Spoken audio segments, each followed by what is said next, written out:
Good morning বন্ধুরা, সকলে কেমন আছো? আশা করি প্রত্যেকে খুব ভালো আছো, আমিও খুব ভালো আছি। আবার চলে এসেছি নতুন একটা ভিডিও নিয়ে। আর সকাল সকাল আমার খেতে ইচ্ছে গেছে একটু অন্যরকম কিছু ব্রেকফাস্ট, তাই মাকে বললাম কিছু বানিয়ে দিতে। তো দেখি মা এখন কি আমাকে বানিয়ে দিচ্ছে, চলুন দেখা যাক। দিদি, টিং, বাবা কি বানিয়েছিস? তোর জন্য আমি ওটস চিলা করেছি। দেখি খেয়ে কেমন হলো।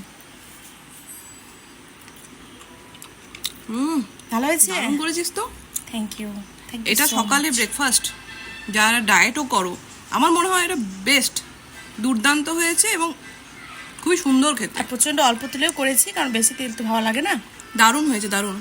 আর হবে কি? হ্যাঁ, হতেই পারে। ঠিক আছে, আমাকে কিন্তু আরও দিবি, আমার কিন্তু খুব ভালো লাগছে এটা। ঠিক আছে, আমি আরও খাবো। দারুণ দারুণ। আপনারা যদি খাবেন তো এভাবে ট্রাই করে নেবেন, সকাল সকাল খেয়ে নেবেন ওটস। কি বলছি? চিলা। ওটস চিলা একটা দারুণ ব্রেকফাস্ট, সত্যি খুব সুন্দর আর হেলদি ব্রেকফাস্ট। অনেক কিছু দেওয়া আছে তো। হ্যাঁ, সব কিছু সবজি টবজি দিয়েই করেছি। আচ্ছা, ভিডিওটি ভালো লেগে থাকলে লাইক, শেয়ার এবং অবশ্যই সাবস্ক্রাইব করে দেবেন। ধন্যবাদ।